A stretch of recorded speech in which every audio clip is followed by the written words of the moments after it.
Welcome to TACOS Tuesday, episode 56. This is Hamish Conway, and with me is Sebastian Hargraves. Welcome, Seb. Thanks for having me.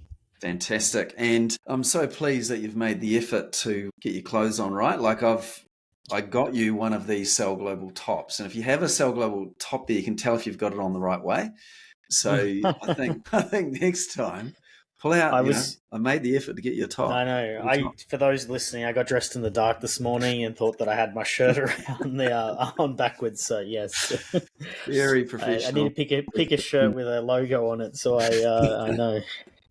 Anyway, so look, here at TACOS Tuesday, we like to talk about Amazon ads, the best tactics and strategies to help you be successful on the Amazon platform, in particular with Amazon ads. And I've had a really fascinating week. At the time of recording this, it's Friday afternoon, and I've had lots of conversations, but 5 in particular with brand owners, and they've been fascinating. It's one of the privileges, actually, like every week, getting to hear the stories of people who have started businesses and built them up, and understanding what's gone well and what some of the challenges have been, and it's awesome, actually. It's actually, I found it quite energizing. So one of these brands is in the kids' toy space, and when you start digging into things like they're sending 3 containers a week into America and selling just on Meta, not even on Amazon.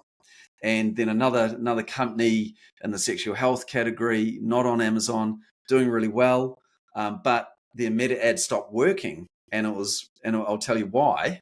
That was a bit later. It has to do with Amazon and what was happening. Then an embroidery company doing millions, a New Zealand embroidery company selling millions into the US, and guy with amazing design around the best ruler for builders or people doing home improvement stuff, like fascinating. And then another lady is product designer and around like lifestyle accessories that solve problems. And so this was really fascinating. That last one there, not so much on Meta, but a lot on retail. But the other, like the toys, the sexual health, the embroidery, and the building ruler, like none of them on Amazon. And so I thought it's quite interesting. There were some common themes of challenges as well. There's an IP challenge, like for 4 out of 5 of them, which we'll get to in a moment. And that was kind of how 2 of them came into be and having conversations. But it just had us thinking, look, what is better? Like Amazon versus Meta, why do brands choose one way or the other? And so, some of these brands, why they weren't on Amazon, one was a price perception and brand quality, like just concern if I'm on Amazon, it could devalue my brand equity, or that I'm premium. It might not be the best idea to be there. I don't want to upset retailers, was another one. Fear of cannibalizing their sales on Meta, which they're seen as more profitable, so they don't want to do that. Actually, one of the comments was, what we're doing is working really well. I don't want to distract the team from doing anything else, which is kind of valid. Often you've only got so much bandwidth. And Amazon, when you're starting out, can be a bit of a heavy lift until you kind of build that momentum. So that was some of the reasons why they weren't. But what was interesting, because I've been doing a lot of Meta advertising, when you go to Amazon, you start typing in their brand, then you see the slew of all these long tail search terms related to their brand. And so that means that because Amazon is like giving you some predictive search options to choose from, right? When you go and do this, so you could do it for your own brand if you're listening to go and see what you see. And so that means that people are going and searching for their brand, but they're not finding it on Amazon. And so there's pluses and minuses here, right? The one is leakage of sales. For some of them that have competition that is similar, they could potentially lose the sale to those other brands that are on there. But I guess I'd guarantee that is happening. But the reason is, why are consumers going and looking for their brand when they have seen them on Meta, Instagram, or Facebook ads? Why are they going to Amazon? So I'll let you kick in on that, Seb, as to why you think shoppers are going to Amazon as part of their process. So like why they're doing that? Yeah. So the biggest thing is the trust factor. People trust Amazon. In the US, I think it's 50% or something of every dollar over there is spent on Amazon. So there's a major trust factor there. And I'd say the next piece is really the fast delivery. Like next day delivery is what Amazon's been built off, and D2Cs and things like that. They just can't offer that, shipping. Or I mean, maybe some can, but majority I would say can't. Might struggle. Yeah. So just to expand on that trust side of things, and this is something to keep in mind and leverage. You can leverage the trust that consumers have in Amazon because they go there to look at the reviews, because they'll trust what's on Amazon more than what's on your site. They will go there to price check, to go, is it cheaper on Amazon? Can I do that? They trust Amazon's customer service from a refund point of view. If something goes wrong, then I know I'll get a refund. And linked to that is it's a frictionless purchase, because they've already got their credit card loaded, and they're happy to trust it with Amazon. They can be a bit nervous putting it into a website of someone they don't know. So they've already got the card details loaded. The address is already loaded. They can literally click buy now with one click. It's pretty amazing for that. Like that bottom of the funnel piece there is pretty impressive. So there is this factor there where people are. They'll be on a website, and then a lot of these kind of conversion killing things will come up in their mind. Like, can I trust these reviews? Can I trust this site? How long is that shipping going to take? That's a bit long. Is that actually the best price? So all these kind of mental objections start coming up right as people are about to convert. And the conversion rate thing that we'll get to in a moment is, what is it on typically on a e-commerce site? Like it's 2%, 1.5%, 2%, or averagely 2%. For a Shopify store. And then, but Amazon, often 10% or higher. It can be lower depending on the price point, but I mean, we've got conversion rates well over 20% on a lot of brands. So the conversion is a key factor, right? There is people, all those items we just mentioned before, why people will go and look. And this is not only happening in America, but it's starting to happen in Australia as well. And because one of these companies, they were running their meta ads and it was going really well. And next thing, the results just started falling off the cliff. And then someone said, well, you should maybe have a look on Amazon. Is it selling on Amazon? And then they literally found a complete rip-off using their brand, their images, whether the product was probably not the same actual product in terms of quality.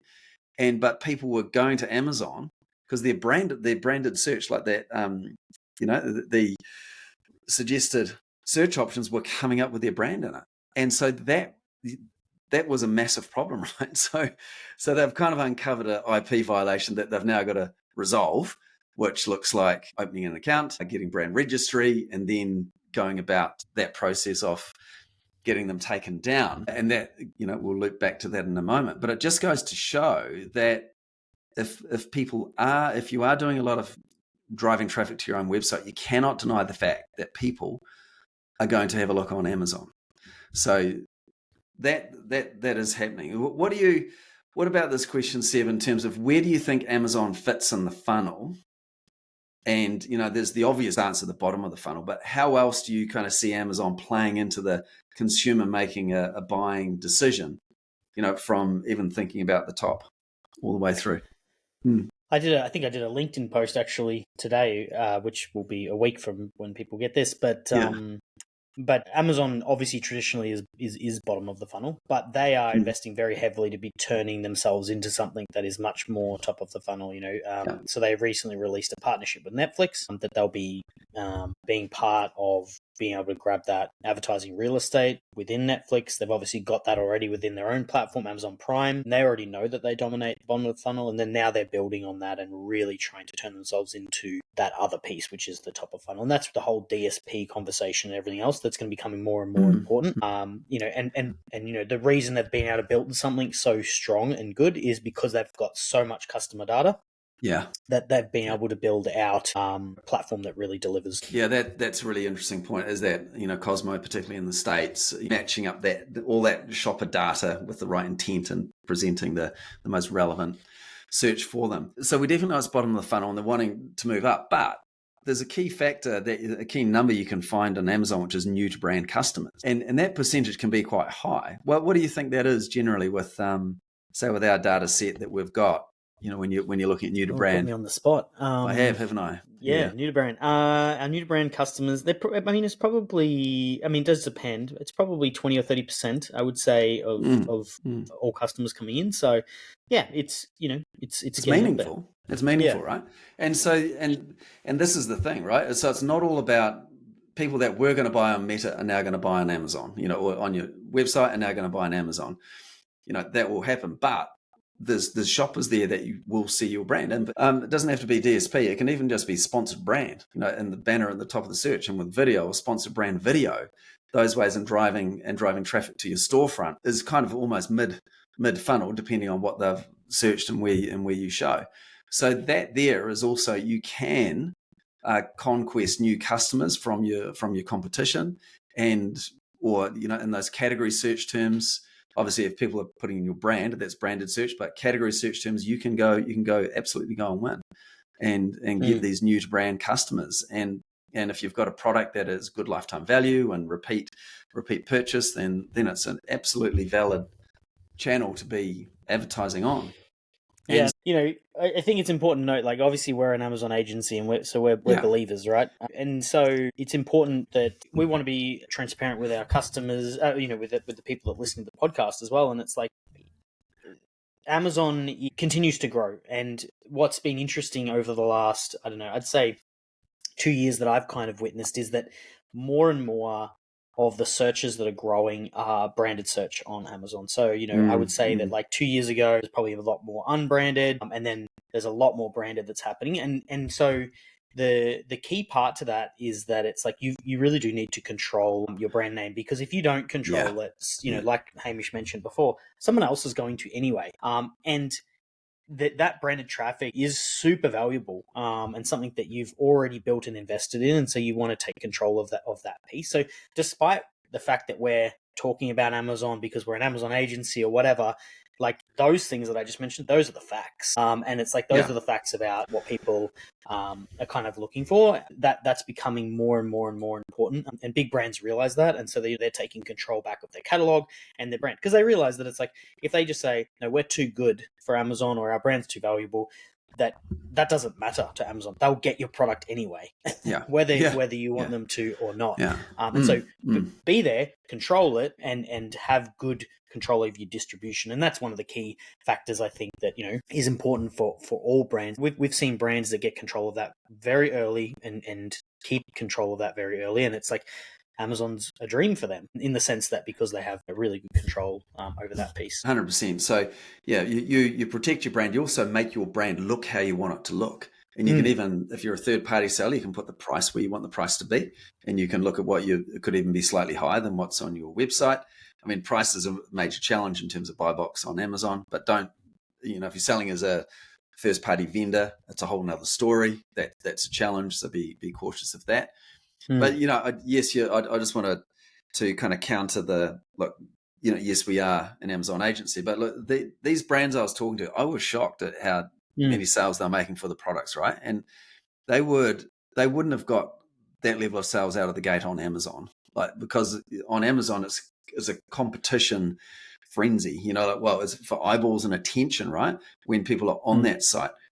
With Meta, when people go to your website, that's a competition-free zone, basically. So they are just looking at you, and they're thinking about you, consuming your content, and seeing those 7-8 touch points that come through, and until they finally buy. So they've got less competing thoughts in their head, and done well, and these brands have done an amazing job with that. They've doing millions in sales, and even if they come onto Amazon, like protecting their brand and being on Amazon won't catch up to those sort of levels in a hurry. Like it'll make a meaningful part of their whole revenue mix, because some are retail and that's a big part of it, but others might be 20% of their revenue is on Amazon, because they're in retail and their own e-commerce. Or I know some brands that, like with bigger products, one we used to work with, their own e-commerce was like 10x what Amazon was. But for a number of factors, particularly around brand, that was such a trusted brand. So it's not that Amazon is the be all and end all, right? But it is. I think there's more of a risk if you're not there, because you start to lose control. and it's missing out. There's this rising tide lifts all boats, right? And there's a halo effect that's obviously happening from Meta over to Amazon, but the same happens back to your own website and into your socials. So when you think about this cross-pollination, then that is what is the rising tide. You're not leaking sales to other sellers on Amazon because you're not there. You grab those, and then likewise, when you get new to brand, that 20 to 30% new to brand, then they go to your website. You might have different selection on your website there that is more meaningful. Like one of these companies was only going to have 5 or 6 of their main products on Amazon, but then they've got another 50 different, designs on their website where, they'll get people into the ecosystem, watching their videos. They've now got a customer and a lifetime value piece there as well, but they wouldn't have, but at the moment they're missing out on that and probably leaking to customers. So I think that's, that's another consideration as well. It's almost like Amazon's used as like a giant marketing funnel for the rest of your business, right? You can use it to bring in more awareness and build that whole thing. And I think, to your point, like you're seeing more branded search, and you'll recall, was it last year, that, there is a risk of only being on Amazon as well. Like, I think only being on Amazon is a really tough game. And when I'm having these conversations, or people come and look, I want to go to the US and just be on Amazon, I'm like, that is not going to be easy. Like, you need to be looking at what are you doing off Amazon. And there was that health supplement brand that was doing $300,000 a month, but having to spend $100,000 a month on ads to get those sales because they were doing zero activity around the brand. They had nothing going on off Amazon. So they were totally reliant on category search terms to stay in the game. And they had underinvested in brand. So I think that's a risk. And because we know branded search is really effective, high conversion rate, and then that'll flow into a better ranking as well. So that work you do off Amazon will help you on Amazon to get those organic or free sales because your ranking improves, your velocity sell through improves as well. So I think Amazon only is a risk as well. And in my take, if you're really serious about winning on, with a brand, you do have to be in multiple places, I believe. What else do you think, Seb? Yeah, so I think for smaller brands, Amazon's a great place to start, obviously, and then do that expansion that you mentioned. Obviously, there is I suppose the next question logically would be, well, how do I do all of this that's in front of me? And it's like, well, bit by bit, right? So how do you eat an elephant? Well, one bite at a time. So I think Amazon's a great place to start for a lot of brands, and then, like Hamish said, moving into that, building your brand outside of that as well, and doing them in tandem. It's not a one or the other situation. In my view, I think the easier, lower hanging fruit is the Amazon to be in, and then the harder one to solve is the D2C stuff. So, but one of the other points that we did have that we want to touch on is a lot of people kind of like, the fees on Amazon and the fees on Amazon, but a lot of brands don't factor the true costs of running a D2C compared to Amazon when they really weigh up all of the moving parts that are involved. Things like your transaction fees, you're shipping to customers, fulfillment partners, customer service, obviously your ads, transactions. Transactions, all of that kind of stuff, and even just the customer service people cost. Yeah, and even just the bandwidth that it requires to manage all of those things and to set all of those things up. Amazon obviously takes care of a lot of those areas. And so those fees comparisons, that even though people are kind of like, well, Amazon takes a lot, there is a lot that goes into your D2Cs as well. It's definitely need to make sure that it's a like-for-like comparison. Yeah. That's a really good call. Yeah, and like even the fulfillment piece, right? Obviously with Amazon FBA, you've got to factor that into your price that you're selling for on Amazon. If someone's buying from your website, usually you've got a price and then you add shipping, or you might have a threshold that it becomes free shipping. So you've got that consideration. But with FBA, it's in their warehouse, they'll pick it, pack it, ship it. But people trust that, and the conversion rate. That's one of the reasons why the conversion rate is your friend there. And that's what makes your advertising on Amazon actually really effective, is because the conversion rates are so high. So we had probably didn't get onto that earlier, Seb, but around the cost per click, like we've shared on this episode, say for us in Australia, it's about 92 cents cost per click on average. Today, the US is more like $2.20 or something to that to that effect. So on Meta, you might look at it and go, well, it's a little bit less than that, or it might be more. But the key factor of the conversion rate on Amazon makes the maths completely different, as well as that organic piece. Like, ads are there to help you build your organic rank. I mean, what else would you add to that point there from an ad specific point of view between Amazon and Meta? Yeah, it's kind of like the CPCs have like fluctuations of maybe like 20%, but the conversion rate is like 80% better on Amazon. So it's like that conversion rate improvement obviously offsets the 20% increase in any cost there. So I mean, that's just a testament to the system they run and the trustworthiness that they have in the platform. So yeah, absolutely, that's one of the key drivers. 100%. So I think we've hit on a lot of the key points there that we wanted to. And look, there's a number of brands who do both, and they will do what's termed a blended ROAS. So they will be, looking at the overall picture because they know there is a halo effect both ways. And so one way for them to kind of wrap their head around it is to go, well, let's have a look at our total ad spend across Amazon and Meta and our total sales across e-commerce and Amazon. And then we'll go, well, that's our blended ROAS. So that's kind of an interesting approach that we see some brands taking. I mean, obviously we've talked before that we don't necessarily believe ROAS is the best lens to put on Amazon alone. TACOS is a better high level lens to have, but that at the same time, it can be a good way for brands just to start measuring that overall picture in their company. So yeah, they can also do total TACOS as well, like a blended TACOS. True. Across their account as well. Yeah, they could as well. Yeah, I suppose the difference, and then that is one of the differences that we've spoken about before, which is the organic side of Amazon. Obviously, Meta and Shopify, it's like you're not really getting those organic sales, right? A lot of the time, the traffic's coming through. I mean, I suppose you are, but a lot of the time, it's coming through paid traffic, as opposed to Amazon. You get a lot of the benefit of using advertising to improve organic and getting that overflow. Kind of effect exactly. going. Yeah. Whereas you don't get the flywheel when you send it to your website. You just get a sale, or you don't get a sale, and they come back, or they don't come back. Which is the kind of big difference. Yeah, that's right. And actually, one of the interesting, I also had a conversation this week with guy Daniel, who used to be a client of ours. We helped him about 5 years ago.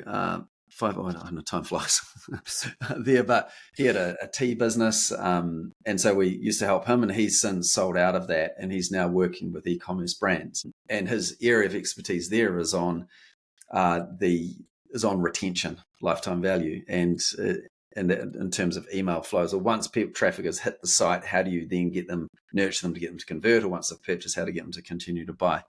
And so he still sees a whole lot of money being left on the table there, which is interesting. But it's also that's a whole other aspect of running your own e-commerce. And like there's a lot of moving parts, and you just need to go to one of these trade shows to see how many things you should be doing, and the overwhelm that can come.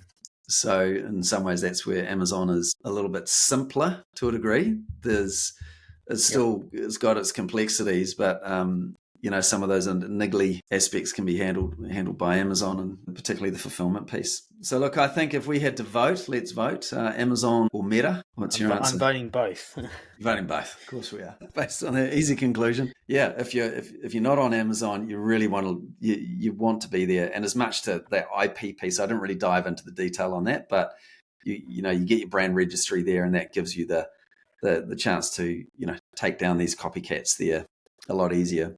It will stop them coming in the first place, but be there, and then you'll start to see the overall rising tide of your total e-commerce sales. So excellent. Well, I think we'll call that a wrap for a Tacos Tuesday and a Friday afternoon. So thanks, Seb, for jumping on, and hopefully if you're listening to that, you found that useful. Give it a thumbs up, a comment, or subscribe, and or even flick us a message here to gosellglobal.com if you're interested in having a conversation about getting onto Amazon and the best way to do that, or to start really getting control of your advertising on the platform. Then do that, and you can book a call there, and we've got other contact us information there. So we'd love to hear from you. So thanks so much for tuning in, and all the very best.